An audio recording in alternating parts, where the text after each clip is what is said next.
Hello friends, स्वागत है आपका मेरे IQ एजुकेशन चैनल पर।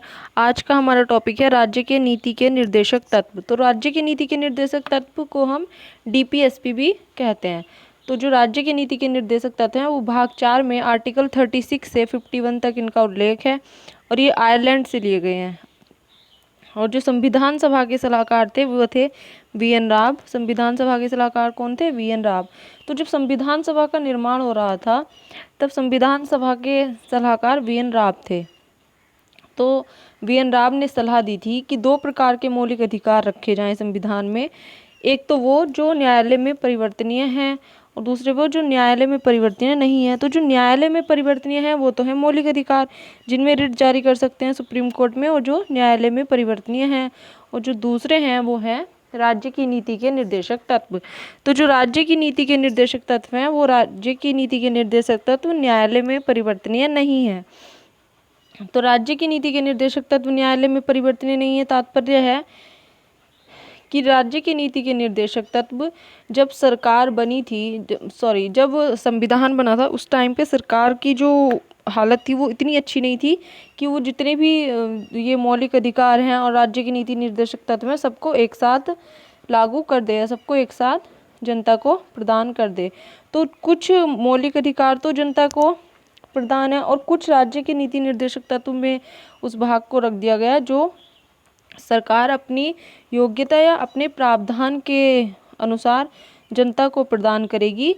सरकार जनता को प्रदान करेगी। राज्य की नीति निर्देशक तत्व में कुछ आर्टिकल्स को या कुछ प्रावधान को रखा गया है जो न्यायालय में परिवर्तनीय नहीं है। तो आई होप कि यहाँ तक आपको समझ में आ गया होगा। तो जो सरकार है वो जनता को सुख सुविधा देगी इसके अंदर, राज्य की नीति के निर्देशक तत्व के अंदर। अब उद्देश्य देख लेते हैं, इसके उद्देश्य या महत्व। तो इसका उद्देश्य है, इसका महत्व है लोक कल्याणकारी राज्य की स्थापना करना। अब लोक कल्याणकारी राज्य की स्थापना करने से तात्पर्य, लोक कल्याणकारी राज्य की स्थापना करने से तात्पर्य है कि ऐसी सरकार या ऐसा राज्य जो जनता के हित के या जनता के कल्याण के बारे में सोचे और जनता को कुछ सुख सुविधा उपलब्ध कराए। और दूसरा है आर्थिक व सामाजिक लोकतंत्र की स्थापना करना। तो आर्थिक व सामाजिक लोकतंत्र की स्थापना करने में तीन तरह के अनुच्छेद हैं। तीन तरह के अनुच्छेद में तीन तरह के जो वाद हैं अनुच्छेद में, वो तीन तरह के वाद हैं। गांधीवादी विचारधारा, एक समाजवादी विचारधारा और तीसरा है उदारवादी विचारधारा। तो गांधीवादी विचारधारा में गांधी के विचारों से जो सलाह ली गई है, जो अनुच्छेद हैं, कुछ गांधीवादी विचारधारा के अनुच्छेद हैं, कुछ समाजवादी विचारधारा के अनुच्छेद हैं, कुछ उदारवादी विचारधारा के अनुच्छेद हैं। तो ये जो है गांधीवादी, समाजवादी, उदारवादी, ये हमने प्रस्तावना में भी पढ़ा था। तो प्रस्तावना में आप लोगों ने देखा होगा कि ये सब चीज़ प्रस्तावना में जो शब्द थे न्याय और गांधीवादी, समाजवादी, आर्थिक, ये सब चीज़ हमने प्रस्तावना में भी पढ़ी थी, ये सब शब्द। और ये हम राज्य के नीति निर्देशक तत्व में भी हमें देखने को मिलते हैं। तो अब आर्टिकल्स के बारे में हम देख लेते हैं। आर्टिकल में कहा गया है, आर्टिकल 36 से 51 में, कि 36 में कहा गया है आर्टिकल में कि राज्य की परिभाषा, आर्टिकल 36 में कहा है कि राज्य की परिभाषा यानी कि सरकार की परिभाषा। सरकार की परिभाषा को किस में रखा गया? अनुच्छेद 36 में।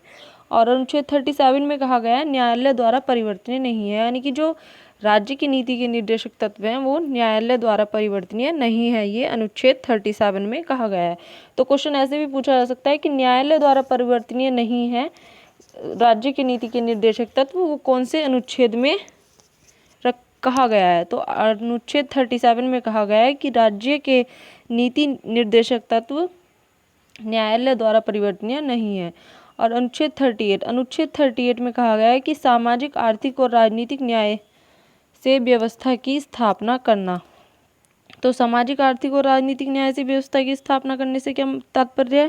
इससे तात्पर्य है कि किस आधार पर जनता के न्याय की बात की गई है, ये देखना कि सामाजिक, आर्थिक और राजनीतिक तरीके से जनता को न्याय मिल सके। और दूसरे में कहा गया है कि और लोकतंत्र की वकालत की गई है सामाजिक और आर्थिक में। सामाजिक और आर्थिक में तो की गई है लोकतंत्र की वकालत। और न्याय की जो बात की गई है वो न्याय की बात की गई है सामाजिक, आर्थिक और राजनीतिक आधार पर। तो ये क्वेश्चन एक बार नेट में ही पूछा गया है कि किस आधार पर जनता के न्याय की बात की गई है। तो सामाजिक, आर्थिक और राजनीतिक न्याय पर राजनीतिक न्याय में जनता की बात की गई है। और लोकतंत्र की वकालत सामाजिक और आर्थिक आधार पर की गई है। 39 अनुच्छेद में कहा गया है। अब 39 क्या में है कि समान अवसर 39 क्या में है कि समान अवसर के आधार पर न्याय देना। अब समान अवसर के आधार पर न्याय देना, समान अवसर के आधार पर न्याय देना यानी कि जो समान लोग कार्य कर रहे हैं उनको जो समान अवसर के आधार पर न्याय देना यानी सभी को समान एक तरीके से न्याय देना, मतलब एक तरीके से सभी को चीज़ों का वितरण करना या एक तरीके से सभी को सुख सुविधाएं उपलब्ध कराना। तो ये पहले तो 42वें पहले तो ये इसमें नहीं जोड़ा गया था और 42वें संविधान संशोधन के द्वारा 39 क्या में जोड़ा गया है कि समान अवसर के आधार पर न्याय देना, सबको सुख सुविधा उपलब्ध कराना। और 40 में कहा गया है कि पंचायतों का गठन। 40 में कहा गया है पंचायतों का संगठन। तो पंचायतों का जो संगठन है वो अनुच्छेद 40 में कहा गया है और ये 73वें संविधान संशोधन 1993 द्वारा ग्राम पंचायतों को अनिवार्य कर दिया गया है। यानी कि 73वें संविधान संशोधन 1993 द्वारा ग्राम पंचायतों को इसमें जोड़ा गया है। अब 41 में है कुछ दशाओं में काम पाने का अधिकार। कुछ दशाओं में काम पाने का अधिकार कैसे कि जैसे बुढ़ापा है, बीमारी है, बेरोजगारी है, इन सभी दशाओं में काम पाने का अधिकार जनता को। अब जब जनता को काम मिल जाएगा तो 41, 42 और 43 को आप लोग एक साथ याद कर लेना तो आपको ये अच्छे से याद भी हो जाएंगे और ध्यान में भी रहेगा। तो 42 में कहा गया है कि कार्य न्यायसंगत और मानवीय दशाओं में, कि जब हम लोगों को कार्य मिल गया या रोजगार मिल गया तो हमारी जो कार्य करने का स्थल है या कार्य करने की जो हमारी जगह है वो ऐसी हो कि वो न्यायसंगत हो और मानवीय हो। वहाँ की जो दशा दिशा हो जहाँ हम कार्य कर रहे हैं वो ऐसी हो कि वहाँ हमें कार्य करने में कोई भी दिक्कत ना हो।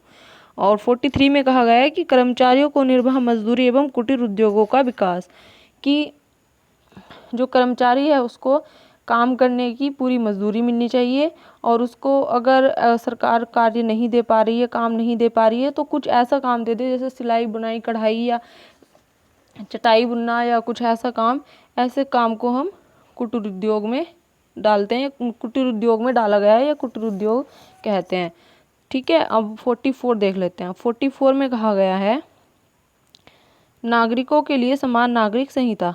अब नागरिकों के लिए समान नागरिक संहिता, नागरिकों के लिए समान नागरिक संहिता का से क्या तात्पर्य है? नागरिकों के लिए समान नागरिक संहिता से तात्पर्य है कि हमारे यहाँ दो तरह के कानून हैं। अब दो तरह के कानून में एक नागरिक कानून और एक सामाजिक कानून। तो जो सामाजिक कानून है उसमें होता है जैसे क्रिमिनल दीवानी मामलों से जो रिलेटेड केस होते हैं वो सामाजिक कानून में आते हैं, और नागरिक कानून में आते हैं जैसे बच्चे को किसी को गोद लेना है, विवाह है या संपत्ति, अपनी संपत्ति को अपने वंशज के अनुसार अपने आगे अपने बच्चे को प्रदान करना संपत्ति। तो ये सब आते हैं नागरिक कानून में। अब 45 अनुच्छेद 45 में कहा गया है कि 6 वर्ष से कम आयु के बच्चे को शिक्षा तथा उनकी देखभाल। अब 6 वर्ष से कम आयु के बच्चों को शिक्षा तथा उनकी देखभाल कैसे है? तो ये 86वें संविधान संशोधन अधिनियम 2002 द्वारा जोड़ा गया है कि 6 वर्ष से कम आयु के बच्चों को शिक्षा और उनकी देखभाल करनी चाहिए सरकार को। और इसमें एक चीज़ और है कि 21A मूल अधिकार में हमने पढ़ा था 21A आर्टिकल में कि 6 से 14 वर्ष के लिए जो बच्चे हैं उनके लिए निःशुल्क शिक्षा की व्यवस्था करनी चाहिए। तो जो 21A आर्टिकल था उसमें 6 से 14 वर्ष के बच्चों के लिए जो निःशुल्क शिक्षा की व्यवस्था थी, और इसमें जो 6 से कम आयु के बच्चों के लिए शिक्षा और उनकी देखभाल की व्यवस्था है वो 86वें संविधान संशोधन अधिनियम 2002 द्वारा जोड़ा गया है दोनों को। और 46 में कहा गया है कि अनुसूचित जातियों और अनुसूचित जनजातियों शिक्षा, आर्थिक व्यवस्था, सामाजिक न्याय, कि अनुसूचित जाति और अनुसूचित जनजाति जो है उनके लिए शिक्षा, आर्थिक व्यवस्था और सामाजिक न्याय और उनके हित के लिए सरकार को कार्य करना चाहिए, यानी सरकार उनके हित के लिए कार्य करेगी। अनुच्छेद 46 में कहा गया है अनुसूचित जाति और जनजाति के लिए। और 47 में कहा गया है कि मादक पदार्थ और पोषाहार स्वास्थ्य, की मादक पदार्थ जैसे शराब पीना और सिगरेट पीना, तंबाकू खाना, ये सब मादक पदार्थों का सेवन जो है करते हैं लोग, उनका ये सब सेवन को छुड़ाना और उनको पोषाहार, स्वास्थ्य या सुख सुविधाएं देना, सुख सुविधा मुहैया उपलब्ध कराना, ये सब कहा गया है 47 में। अब जब शराब पीना छूट जाएगा तो जो मजदूर है वो कुछ और कार्य करेगा, तो क्योंकि जब शराब पिएगा तो वो कुछ और कार्य तो करेगा नहीं। अब जब शराब पीना सरकार छुड़ा देगी और मादक पदार्थों का सेवन करना छुड़ा देगी तो फिर वो क्या करेगा, कृषि करेगा। कृषि मतलब खेती करेगा। अब जब वो खेती करेगा तो पशु भी पालेगा। तो 48 में कहा गया है कि कृषि तथा पशुपालन और दुधारू पशु का सुधार करना। 48 अनुच्छेद में कहा गया है कि कृषि तथा पशुपालन और दुधारू पशु का सुधार करना। और 48 कै में कहा गया है कि पर्यावरण संरक्षण, और पर्यावरण संरक्षण को जो है वो 42 संविधान संशोधन द्वारा इसमें जोड़ा गया है। और पर्यावरण संरक्षण 48 के अनुच्छेद में इसको रखा गया है। 42वें संविधान संशोधन द्वारा इसको जोड़ा गया है। पर्यावरण संरक्षण आप सब लोग समझते ही हैं कि पेड़ लगाना और पेड़ों को नहीं काटना, ये सब पर्यावरण संरक्षण के अंदर आते हैं। और 49 में कहा गया है कि राष्ट्रीय महत्व के स्मारक स्थान वस्तुओं का संरक्षण। राष्ट्रीय महत्व के स्मारक स्थान वस्तुओं का संरक्षण से तात्पर्य है कि जो राष्ट्र की स्मारक या जो राष्ट्र की देश की जो स्मारक है उनका क्या करना, उनकी वस्तुओं का संरक्षण करना या उनकी देखभाल का कार्य करना, उनकी देखभाल करना, उनका संरक्षण करना, राष्ट्रहित की जो स्मारक है। और अनुच्छेद 50 में कहा गया है कि कार्यपालिका और न्यायपालिका का पृथक्करण। अब कार्यपालिका और न्यायपालिका का पृथक्करण क्यों कहा गया है? कार्यपालिका और न्यायपालिका दोनों अपने आप में अलग अलग चीज़ें हैं। कि जो न्यायपालिका है उसमें तो जुडिशरी, जो जज और जो कानून और से रिलेटेड हैं वो सब आते हैं न्यायपालिका में। और जो कार्यपालिका में मंत्रिपरिषद और प्रधानमंत्री और मंत्री ये सब आते हैं कार्यपालिका में। तो कार्यपालिका को न्यायपालिका को दोनों को अलग अलग रखना, क्योंकि कार्यपालिका और न्यायपालिका अगर एक साथ मिल जाएगी तो क्या होगा, जो जनता के हित में कार्य हैं वो नहीं होंगे। तो इसलिए कार्यपालिका और न्यायपालिका को अलग अलग पृथक्करण किया गया है, अलग अलग रखा गया है। और 51 में है अंतर्राष्ट्रीय शांति एवं सुरक्षा की अभिवृद्धि। अब अंतर्राष्ट्रीय शांति एवं सुरक्षा की अभिवृद्धि कैसे है? वो ऐसे है कि जो अंतर्राष्ट्रीय स्तर पर जो शांति बनाए रखना है या सुरक्षा, अंतर्राष्ट्रीय स्तर पर शांति सुरक्षा की अभिवृद्धि किसको है? सरकार को है। कि सरकार की जिम्मेदारी है कि वो अंतर्राष्ट्रीय स्तर पर शांति बनाए रखे दूसरे देशों से। तो आई होप कि आप लोगों को वीडियो पसंद आया होगा, और अगर वीडियो पसंद आया तो प्लीज़ लाइक करें, कमेंट्स करें और अपने दोस्तों के साथ शेयर करें, और मेरे चैनल को ज़्यादा से ज़्यादा सब्सक्राइब करें और IQ एजुकेशन के साथ जुड़े रहें। मिलते हैं नेक्स्ट वीडियो में, तब तक के लिए